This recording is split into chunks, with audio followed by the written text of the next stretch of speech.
Good evening. The program I'm going to be talking about is called Paying for Childcare, and my name is Kaylee Minarski. So the program information is Paying for Childcare is sponsored by the Office of Childcare and Office of Administration for Children and Families. In my local area, in Fort Walton Beach, Florida, we would use the Families First Network and Department of Children and Families, and they have those resources for those that need subsidies for childcare. So this program is one that helps children of all ages and developmental stages until they no longer need childcare to include full day care, before and after school hours childcare. It's not based on age necessarily until they hit 18 or they're no longer deemed needed for childcare. So it does hit all the developmental stages from infants to young adult and teens. The geographic location of the sponsoring agency is in Washington, D.C., but as I mentioned, there are local offices all over. Usually within or near a family services office. So for us, it's Department of Children, Families, and Families First Network. Details of the program. This program is in place to offer assistance to parents in need who need to work but have a hard time affording the child care prices. The program is income-based, and later on in the facts we'll see that a majority of the people who qualify for the program are under the poverty level for United States. In short, the Office of Child Care supports low-income working families by improving access to affordable, high-quality early care and after-school programs. The Office of Child Care administers the Child Care and Developmental Funds, a block grant to state, territory, and tribal governments that provide support for children and their families paying for child care that will fit the needs and that will prepare the children to school. So a key part of this is that it supports low-income working families. So it's not going to support a single mom who chooses to not work. That individual must have an income in order to pay for child care. The need has to be inability to pay for the child care, even though they are working. Fitting in with my community, this program fits into my community perfectly. We live in a military town, and the need for child care is huge. We also live in a college town with multiple community and universities surrounding us, thus making the need for child care larger, but the ability to pay for child care harder. I know personally, both my husband and I work. We are disabled veterans, and we have an infant, and we pay $720 a month for child care. And that's actually on the cheaper end from what we were quoted. We were originally quoted up to $900 to $1,000. So imagine somebody who didn't have the additional income from being a disabled veteran like we do, or one partner working and not both. $720 is a lot of money to be able to afford monthly, and for us it's taken out on a weekly basis.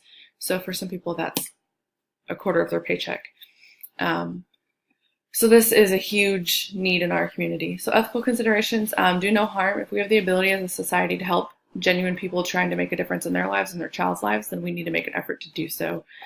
We have the ability to help people who want to help themselves, because so often we run into people who don't want to help themselves. Justice for all. By ensuring that people who need help with childcare get it, we are ensuring that people who want it and need to work have the same opportunities as those who can afford childcare on their own. So like I mentioned, my husband and I, we need to ensure that our neighbors, regardless of their economic standing, have the same opportunities as we do. Even if we make more money, they have the same opportunities to go to work and have their child in a safe environment so they can do what's best for their family. The effects of childcare. This research study researched the effects of childcare from children as low as 6 weeks of age, kind of the things that they learned while they were in childcare. So the outcomes were intellectual development, language development, social development, emotional and behavioral adjustment, and physical health. So all of these things are hugely important to a child, and when they're in childcare, they kind of get it all at once. The program is necessary because it allows children to get early socialization skills, communication, and cognitive skills. It allows for parents to work and know their children are being taken care of. This program encourages independence of both the children and parents. It teaches the child that their parents can work and take care of them, and it teaches the parent that they can also do both, working and taking care of a child. Expected outcomes. Expected outcomes range from better socialization skills, cognitive development, and communication skills at a minimum. Children also pick up on social cues and appropriate and inappropriate life skills. Basic things as washing hands, independently using the restroom with toilet training, putting dishes away, throwing trash away. These are all things that they kind of learn in like a herd environment. Children will also be exposed to and aware of natural consequences, thus preparing them for the bigger world.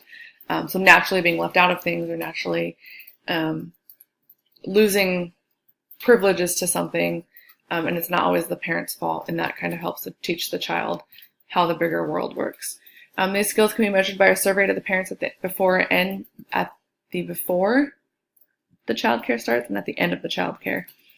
We'll ask questions regarding where the child is at with the aforementioned skills, both before and after, kind of seeing where they were and where they are now, and being able to kind of range that gap.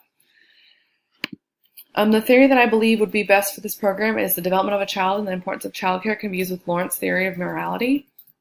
The theory believes that Kohlberg identified 3 levels of moral reasoning: pre-conventional, conventional, and post-conventional. Each level is associated with increasingly complex stages of moral development. So this is he piggybacks off of Piaget's cognitive developmental stages. So the theory continued. He has 6 moral stages, basically broken up into 3, so pre-conventional, conventional, and post-conventional. A child in childcare will naturally learn these moral stages, building on the other theories of developmental learning, as I mentioned, such as Piaget's theory. So, for example, the first stage is punishment obedience. Right and wrong is defined by what they get punished for. So at school, in, say, a toddler room, the child is going to get punished for biting a child. At home, that might not happen if there's not a sibling, but in a daycare environment, that will happen, and they'll learn, I can't bite somebody to get what I want. Or instrumental relativist. Similar, but right and wrong is now determined by what they are rewarded for. So maybe they throw their trash away independently and they get social praise. Or maybe they let their friend cut in front of them. All of that is going to be natural consequences or natural rewards. Social praise, friendships, that kind of thing, and that is also something that can't be taught at home. So some history based on the program. It was established in 2012, and just some brief facts. 55% of the children are less than 5 years old, never in the environment or enrolled in the program. You can assume that many of the need is for infant child care. Nearly 3 out of every 4 families put the families receiving the child care subsidies. 89% of families receiving the child care subsidies, the parents are in employment or education. 75% of the children are cared for in centers. So this does also reach out to home centers, but mainly it's chain centers. So verdict and modification. The program is successful, and the families that need the help and know the help is available, they're receiving it. Any modifications I would make would be make the programs more well-known, and advertise and leave contact information. A lot of people don't know about the program, and I feel like it's more of a best-kept secret. The modification will alert people to the program and the help that is out there. In turn, this will allow more families to benefit from the program. That's it, and thanks for watching.